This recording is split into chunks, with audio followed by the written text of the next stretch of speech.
Oke, Assalamualaikum warahmatullahi wabarakatuh. Perkenalkan, nama saya Dinda Tiara Putri. Nah, eh, pada video kali ini saya akan melakukan proses data cleaning dan static deskripsi.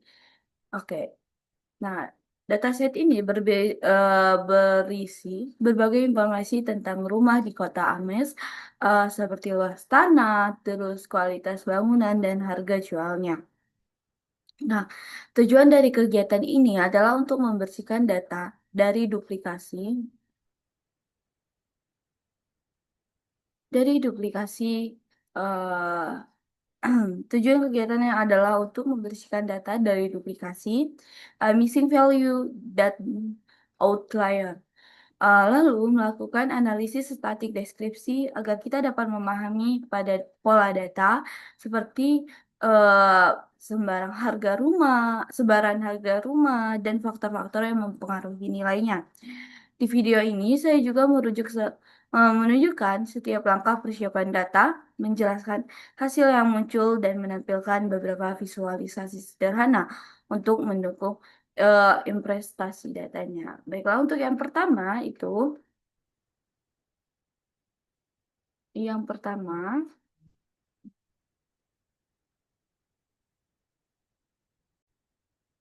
untuk yang pertama adalah kita membuat tahap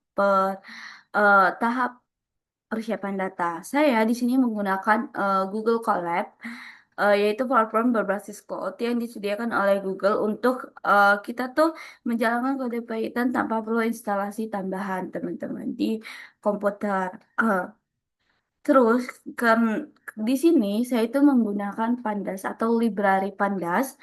Nah, dalam analisis ini saya menggunakan library Pandas karena Pandas memiliki fungsi lengkap untuk membaca data, menampilkan isi dataset, dan melakukan persiapan data secara efisien.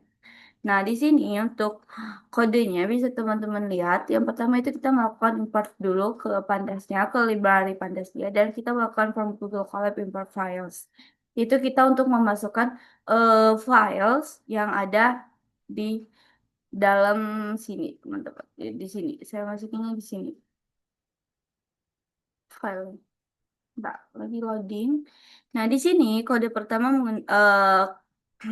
setelah kita melakukan period read untuk membaca di sini file upload mana read period read CSV ambassador housing CSV itu tuh kita membaca sebuah file yang saya masukkan. Setelah data berhasil dimuat, saya menampilkan ukuran dataset dengan dev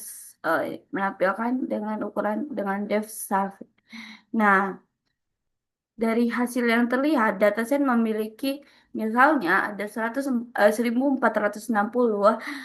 baris dan 81 kolom, artinya ada 1460 data rumah dan dengan 81 fitur atau variabel. Selanjutnya saya menggunakan div health yang ini.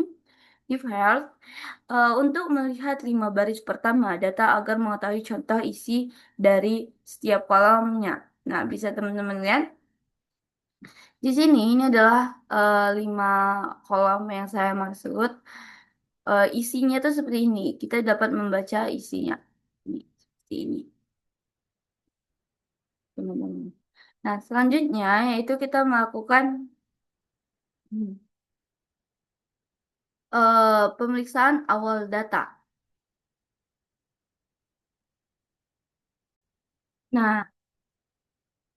Nah, untuk di pemeriksaan awal data ini, di sini saya menggunakan DevInfo, teman-teman. Ini DevInfo itu untuk melihat struktur datasetnya, termasuk jumlah kolom, tipe data setiap kolom, terus dan apakah ada nilai yang kosong. Dari hasil ini terlihat bahwa sebagian kolom bertipe numeric seperti let area dan yards bullet, cell size, sedangkan kolom lainnya seperti neck, board height, atau hostel bertipe object string yang termasuk data kualitatif, teman-teman. Nah, di sini di numeric Di bagian ini numeric def cells ini ya di clones. Nah, ini itu kita memisahkan fitur berdasarkan tipe data, fitur kualitatif atau kuantitatifnya, teman-teman. Seperti untuk kuantitatif adalah kolom yang berisi angka seperti luas tanah, terus dan harga rumah. Sedangkan fitur kualitatif adalah kolom yang berisi kategori atau teks seperti network atau hostile. Nah, selanjutnya itu for cool.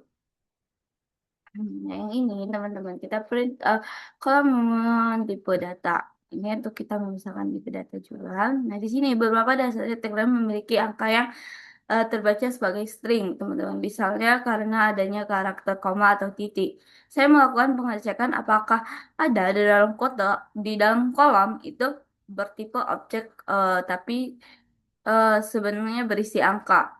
Jadi, jika ditemukan, maka perlu konveksi dengan PD to numeric, gitu teman-teman. Nah, agar bisa dianalisis secara statik. Nah,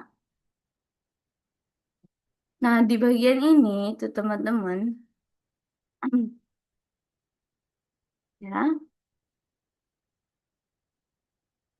kita kepada PD to numeric tossing. Nah, itu numeric terus segala macam itu digunakan untuk seharusnya numerik namun tersifat sebagai string saya ubah menggunakan numerik atau list atau kategori list itu juga bisa. Nah, selanjutnya yaitu kita langsung aja ke hasilnya. Hasilnya akan seperti ini, teman-teman. Ini yang 5 data awal tadi itu termasuk. Nah, di sini eh, apa namanya hasilnya akan menjadi seperti ini. Di bagian ini itu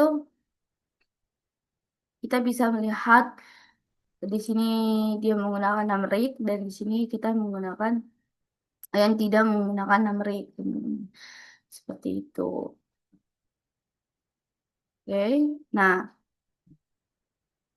nih kalau numerik kuantitatif ada kolom kualitatif juga seperti itu.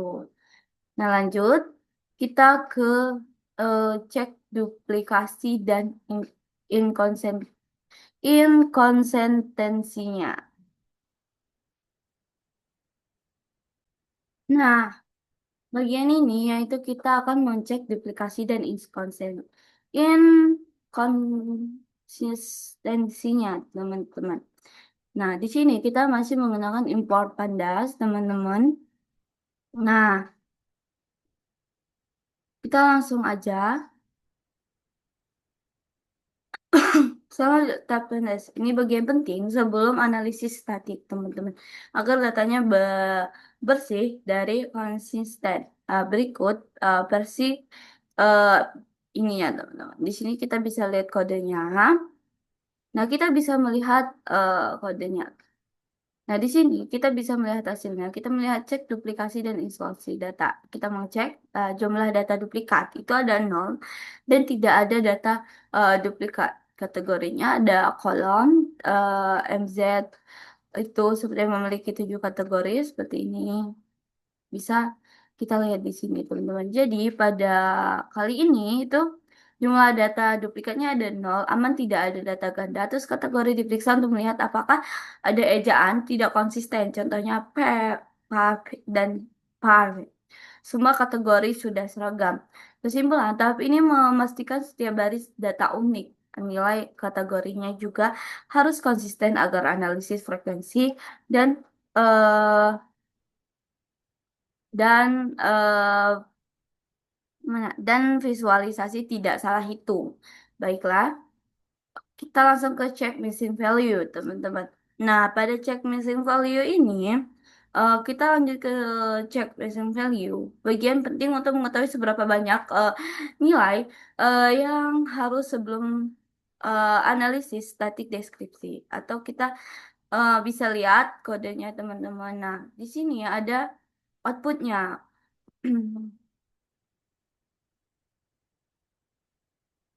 Nah, seperti ini teman-teman. Kita bisa melihat jumlah missing value-nya per kolom itu dari yang banyak seperti ini kan banyak nih. Ada total kolom yang memiliki missing value 27 dan 5 kolom dengan missing value terbanyak itu ada di 2917, 2824, 2732 dan 2358.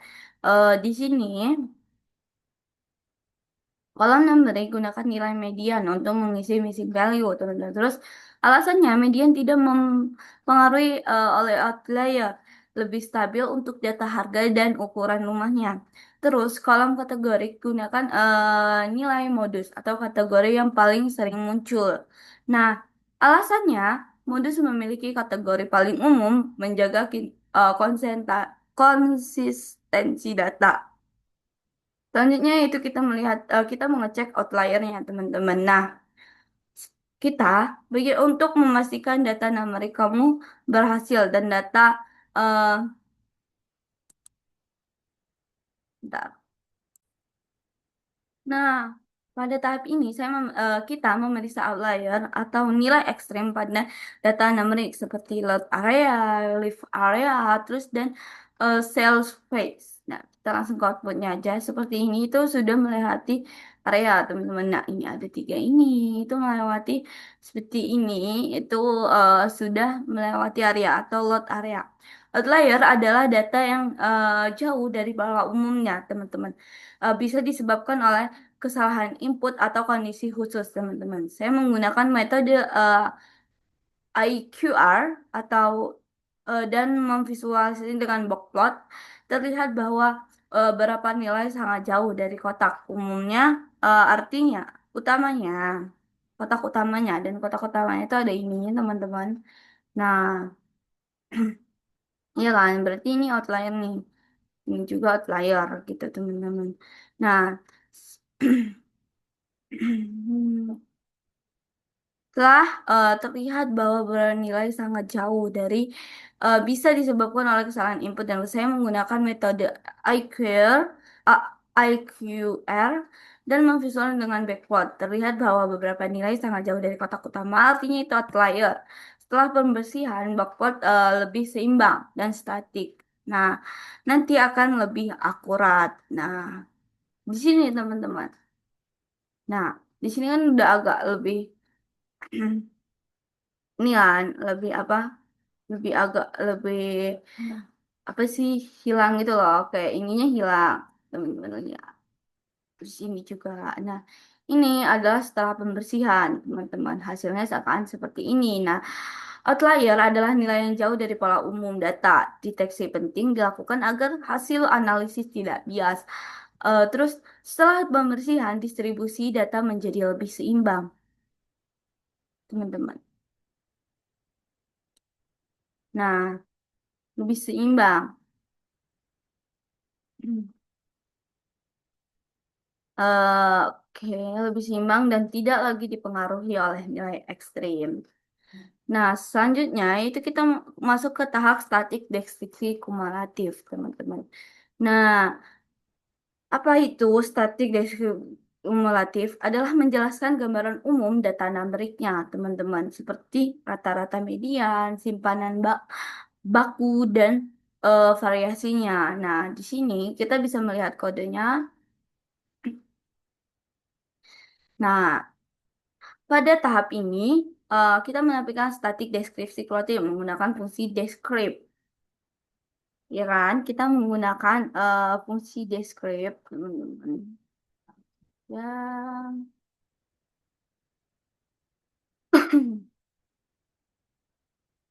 Nah, si deskriptif, kumulatif. Karena kita menggunakan descript, ya teman-teman, descript. Menggunakan descript.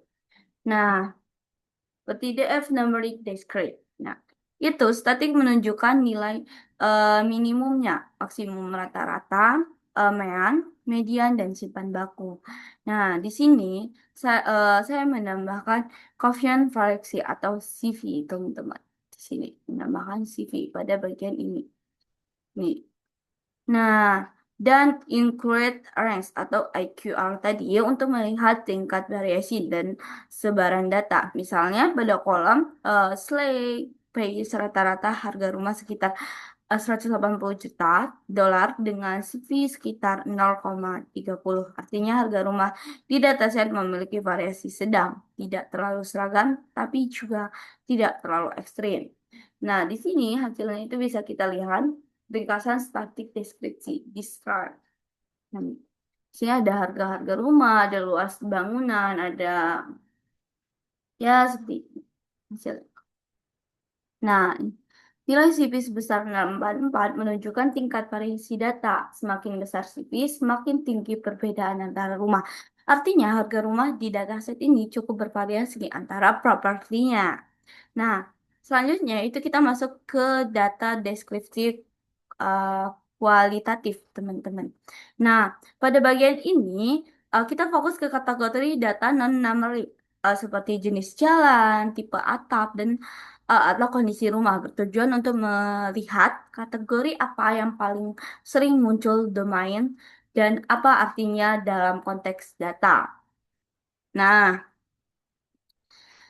kode di sini kita lihat bisa lihat kode lengkapnya, teman-teman. Nah, di sini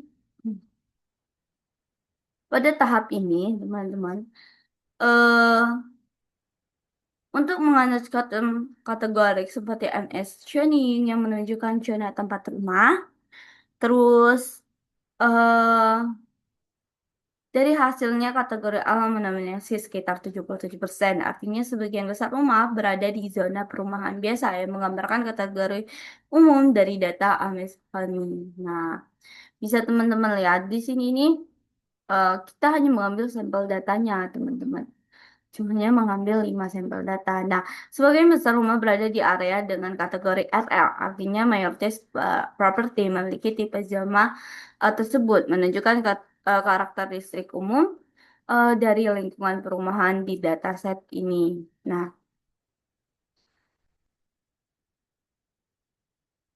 oke, di sini itu, kemudian kodenya.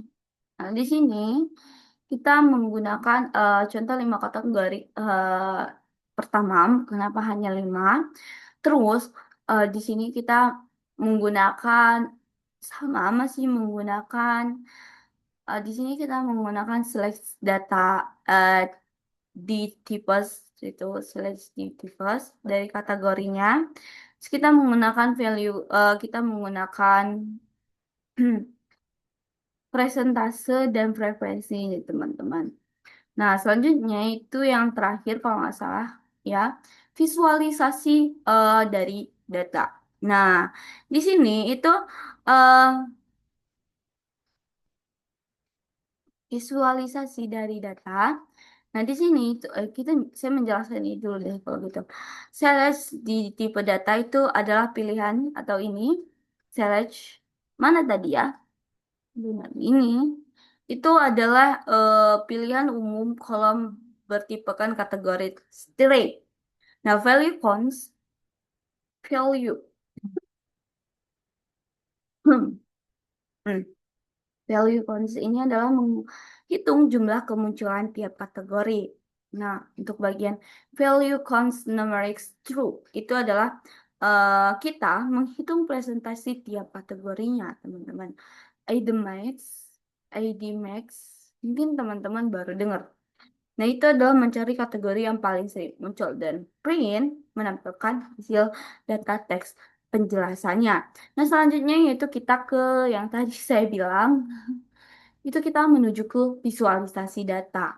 Nah, pada visualisasi data ini yaitu kita eh, menepati visualisasi data, numerik, dan kategori. Nah, untuk menjelaskan distribusi dan ringkasan hasil state, di sini kita itu untuk menjelaskan distribusi dan ringkasan dengan hasil statik deskripsinya. Nah, bisa teman-teman lihat di sini kita menggunakan histogram. Mana nih? Histogram itu adalah menunjukkan bentuk distribusi normal, miring kanan dan miring kiri. Selanjutnya kita menggunakan box plot. Box plot yang ini box plot. Nah, itu adalah membantu melihat outliernya. Terus selanjutnya kita menggunakan diagram batang. Nah, di diagram batang.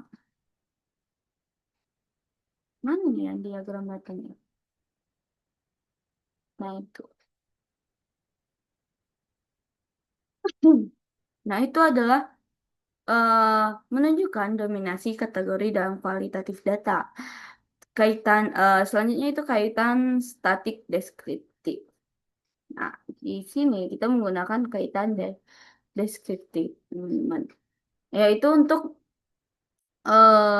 kalau mean atau median, datanya mean lebih besar dari median, datanya miring ke kanan. Kalau mean lebih kecil dari median, datanya miring ke kiri. Nah,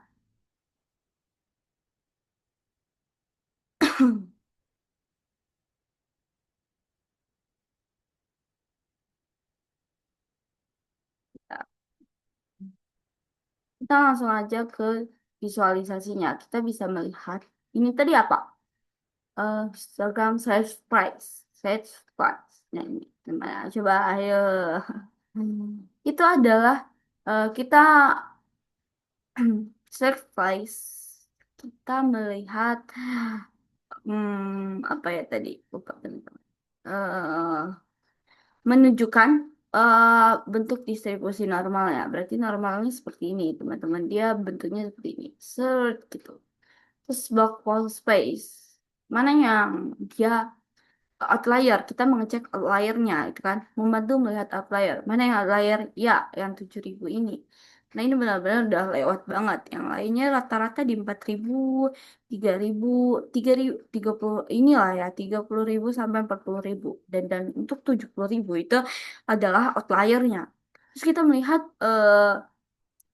distribusi kategori pada Epps Journey, yaitu eh, grafik batang pada kolom SQ ini menunjukkan bahwa kategori awal paling sering muncul. Nah, ini berarti yang paling sering muncul. Menunjukkan mana sih yang paling sering muncul?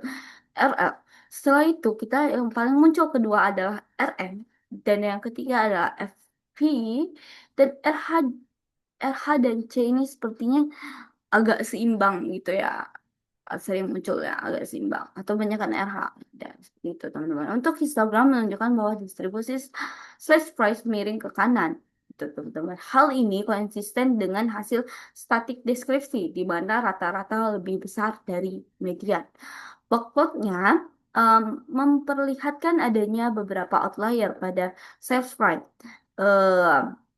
yang menandakan adanya nilai ekstrim dalam harga rumah.